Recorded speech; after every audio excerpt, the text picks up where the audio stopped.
Bem-vindo ao Papo CSP e agora a gente vai continuar com a nossa segunda parte, com esse papo incrível que a gente está tendo aqui com a doutora Roseli. Muito obrigado por estar aqui com a gente. Assista esse programa.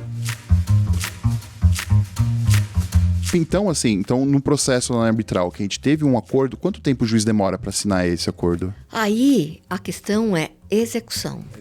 Aí você vai para execução, aí você entra totalmente no processo civil. Então, tem 3 dias para pagar, se não deposita, você tem 15 dias úteis para se defender. Agora, ali você não tem que se defender, é uma sentença. Você não tem que querer. Aí vem aquela coisa, né? Aí vem o processo mesmo. Ele não paga, então eu vou ter que correr atrás, ver o que ele tem de bens. Aí disso a gente não consegue fugir, tá certo?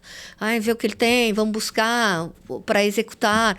Mas pelo menos você já tem uma decisão e foi uma decisão que é justa. É justa porque é com base em tudo que você tem ali e que foi decidida por um tribunal que tem conhecimento naquela matéria, que sabe exatamente como funciona aquilo.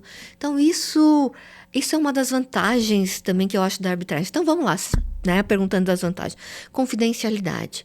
Você poder nomear um árbitro que tem conhecimento naquela matéria. Agora, tem que ficar uma coisa muito clara. Tá? O árbitro não é da parte. O árbitro tem o dever de revelação, o árbitro tem que ser imparcial, o árbitro tem que ser independente. Então, às vezes, uma parte nomeia um árbitro achando que ele vai atuar a favor dele. Não existe isso. Ele está ali a favor da causa, né? Do que está acontecendo. Ele vai julgar de acordo com a causa, entendeu? Sim. E aí, mas você vai buscar alguém no mercado que tem conhecimento sobre a matéria que está sendo discutida. Isso era uma pergunta que eu tinha para fazer assim. Então, por exemplo, se eu sou... A gente está falando de construção, né? Então, a gente tem um problema na construção, sei lá, alguma coisa no prédio que deu errado. Um dos árbitros pode ser um arquiteto, por exemplo, um engenheiro? Claro, sem sombra de dúvidas. Então, esse corpo de árbitro ele é formado por pessoas especializadas naquele assunto. Exatamente. Pode, não tem nenhum problema, pode ser o arquiteto. A gente tem, nos casos, né, de construção, a gente tem vários engenheiros que fazem parte do tribunal. Vou ser sincera, a maioria é formada por advogados. Advogados especializados naquele assunto, tá certo? Os engenheiros atuam muito como peritos. Explicando, realmente teve um problema na estrutura. Eles que vão fazer a perícia e que vão trazer o laudo. Mas aí, voltando, aí como é que funciona? Uma parte nomeia um árbitro, a outra parte nomeia o outro árbitro. Aí os 2 árbitros em conjunto nomeiam um presidente do tribunal. Mas o que é comum é que esses coárbitros, antes de nomear esse presidente, eles mandam para as partes uma lista, né, de quem poderia ser o presidente. Então, as partes... Mas, assim, você não escolhe. Eu quero esse, a outra parte fala, eu quero esse. Não. Geralmente funciona assim, olha, você exclui quem você não quer.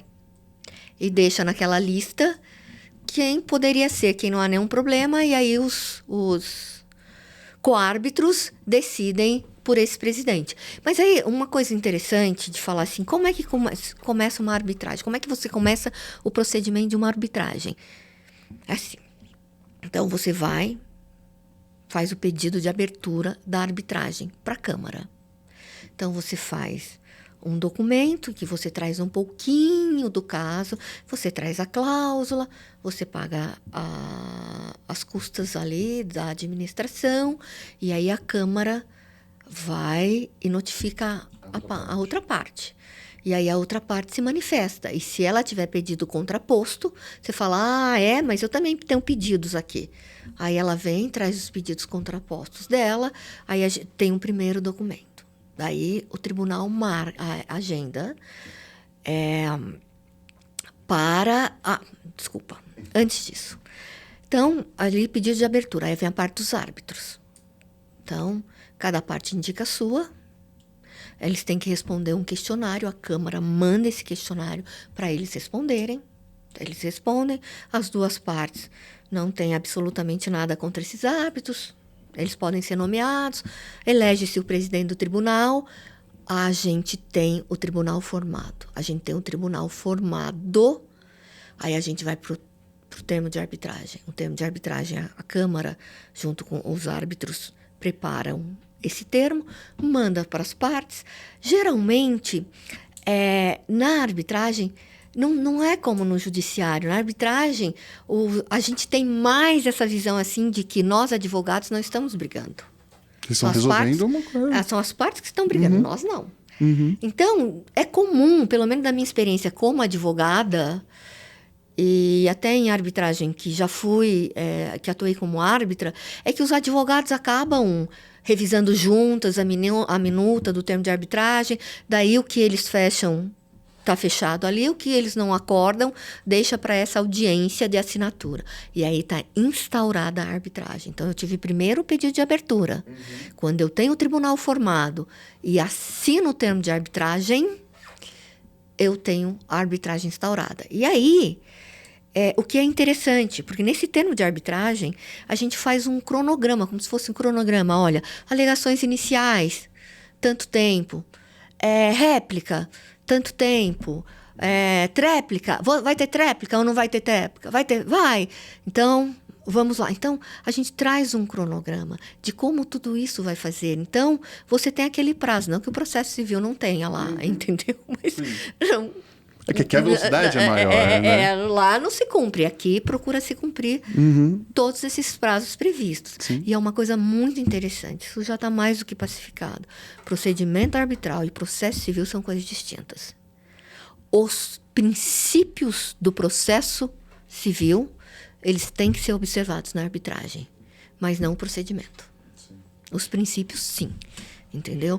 Mas não o procedimento. O procedimento arbitral é diferente. Então, é uma das coisas que eu vejo como árbitra única, em alguns casos que eu atuei e atuo, assim, eu vejo, dá até tristeza, vem como se fosse uma petição do judiciário, sabe? Mas eu acho que nossos advogados deveriam ir atrás, procurar aprender sobre o procedimento arbitral, como é que ele funciona.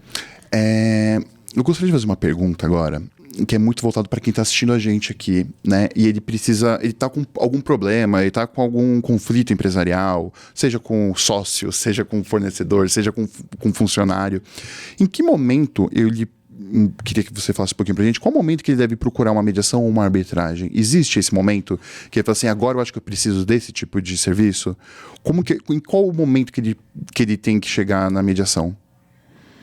Então, olha, vai depender muito, sabe? Se o conflito já está escalado, já está subindo, quer dizer, o conflito já surgiu, eles não conseguem resolver eles mesmo, eles precisam de um terceiro para ajudá-los. Eu acho que você consegue ver na hora que um não consegue mais entender o outro. Não tem mais conversa, sabe? Um já não quer mais conversar com o outro. E aí não tem mais o que fazer. Eles não vão conseguir chegar a um acordo sozinhos. E aí eles vão precisar. Muitos contratos mesmo, é comum trazer a cláusula escalonada, que é a chamada de média-arb. Então, o que é essa cláusula? Olha, antes de você ir para a arbitragem, você tem que tentar resolver com a mediação. Então, eles vão buscar um terceiro, um mediador, que já está acostumado a fazer realmente mediação. E ele vai trabalhar as partes, né? Trabalhar com as partes. Mas é bom deixar muito claro que quem faz isso é o próprio... São as partes que escolhem isso, tá certo? Não elas que vão resolver o problema. Não é o mediador. O mediador vai facilitar isso para elas e elas vão chegar a um acordo. Mas muitas vezes isso não é suficiente. E aí o que você precisa fazer? Você precisa realmente buscar alguém que vai decidir. Aí você não tem alternativa. Você vai ter que, se está previsto, você vai para a arbitragem. Mas o que é importante é ficar atento se existe uma cláusula escalonada que tem mediação e a arbitragem é só depois da mediação, vai ter que fazer a mediação. Doutora, muito legal tudo isso que você falou até agora, né? Eu gostaria que você contasse um pouco a sua experiência, porque a gente fala que na mediação e arbitragem, a gente foca muito na manutenção das partes, da relação entre essas partes. Nas mediações, nas arbitragens que você já participou, tanto como advogada e como árbitra, realmente funciona essa questão dessa manutenção dessas partes, do relacionamento dessas partes? Sim, com certeza, porque quando você está na arbitragem, assim, o meu entendimento, parece que é menos pesado do que quando você está no judiciário. Uhum. Ali, na arbitragem, você sabe que tem toda a questão da confidencialidade. Uhum. E o que você está fazendo ali? A briga é assim, nós temos uma demanda, eu acho que eu tenho razão, você acha que você tem razão, por conta disso a gente não chega num acordo e a gente tem 3 especialistas ali, ou um especialista, ou se tiver perícia, uma perícia com quem realmente entende daquele determinado assunto, e a finalidade ali da arbitragem é só para dizer, olha, de quem é a responsabilidade? Uhum. De quem vai arcar com aquele prejuízo. Por que você vai discutir alguma coisa? Porque alguém teve um prejuízo. Sim, alguém está se sentindo lesado. Alguém está se sentindo lesado, entendeu? Sim. Então, o que vai acontecer nós não conseguimos resolver, então traz aí um terceiro. Um terceiro que vai ser mais rápido que o judiciário. É isso. Um terceiro, terceiro que entende daquela questão que está sendo ali discutida. Então, é mais ou menos isso. Sim, não, e é muito legal tudo isso que a gente está falando, porque a gente olhando para... A gente está aqui, né, que a gente fala sobre mediação, a gente fala sobre arbitragem sempre, a gente vê esses benefícios para o empresário, né? E eu tô muito feliz que a gente teve esse papo, viu? Gente, infelizmente, a gente está encerrando esse papo aqui, que foi tão bom, tão gratificante falar sobre mediação e arbitragem. Falamos muito sobre arbitragem, no caso. Então, muito obrigado por estar aqui. E eu gostaria de deixar o microfone aberto para suas considerações sobre esse papo, sobre essa conversa. Eu que agradeço o convite, fico feliz por estar aqui. É claro que isso é só uma palhinha do que é arbitragem, porque a arbitragem é muito mais do que isso, né? Mas eu acho que para os empresários, para os empreendedores hoje, resolver suas questões por arbitragem é mais rápido, é mais econômico e até mais justo. Muito obrigado por estar com a gente. Você que assistiu esse vídeo até aqui, muito obrigado por estar com a gente. Coloque aqui embaixo os seus comentários, as suas dúvidas, que a gente vai ter o maior prazer em resolver e responder todas, tá? Muito obrigado, curta, compartilhe esse vídeo e até a próxima.